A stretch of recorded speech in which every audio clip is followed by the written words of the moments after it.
નમસ્કાર દર્શક મિત્રો, ગુજરાત ડિવિઝન ન્યૂઝમાં આપનું હાર્દિક સ્વાગત છે। સમાચાર છે, 40 વર્ષ જૂનો જર્જરિત પાણીનો ટાંકો દુર્ઘટનાને આમંત્રણ આપી રહ્યો હોવાની સ્થાનિકોની ચિંતા। પીપલોદ દેવગઢ બારિયા તાલુકાના પીપલોદ ગામના મુખ્ય બજારથી બારિયા રોડ તરફ જતા માર્ગ પર આવેલા આશરે 40 વર્ષ જૂનો પાણીનો ટાંકો હાલ અત્યંત જર્જરિત હાલતમાં જોવા મળી રહ્યો છે। ટાંકોની આસપાસ બંને બાજુ ઘરો અને રહેણાંક વિસ્તાર હોવાથી કોઈ દુર્ઘટના સર્જાય તો મોટી જાનહાનિ થવાની ભીતિ સ્થાનિકોમાં વ્યક્ત કરવામાં આવી રહી છે। સ્થાનિકોના જણાવ્યા મુજબ આ પાણીનો ટાંકો લાંબા સમયથી નકામો અને બિનઉપયોગી હાલતમાં છે। ટાંકીના માળખાની યોગ્ય જાળવણી કે સુરક્ષા અંગે પણ ગંભીર સવાલો ઊભા થયા છે।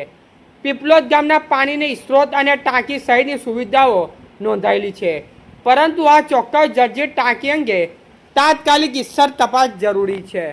સ્થાનિકોની માંગ છે કે પીપલોદ ગામ પંચાયત દ્વારા તાત્કાલિક ઇસ્સર તપાસ કરાવી જરૂરી ટેકનિકલ ચકાસણી કરવામાં આવે અને ટાંકો ખરેખર જોખમી તથા બિનઉપયોગી હોવાનું જણાય તો કોઈ અનિચ્છનીય દુર્ઘટના બને તે પહેલાં તેને નિયમ મુજબ તોડી પાડવામાં આવે।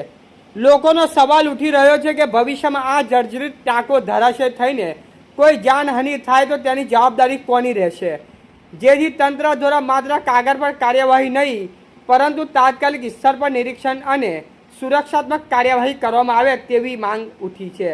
રિપોર્ટર વિપુલ કુમાર બારિયા, પીપલોદ। સમાચાર જોવા માટે ગુજરાત ડિવિઝન ન્યૂઝ ચેનલને like, share, subscribe, bell icon press button દબાવવાનું ના ભૂલશો। ધન્યવાદ।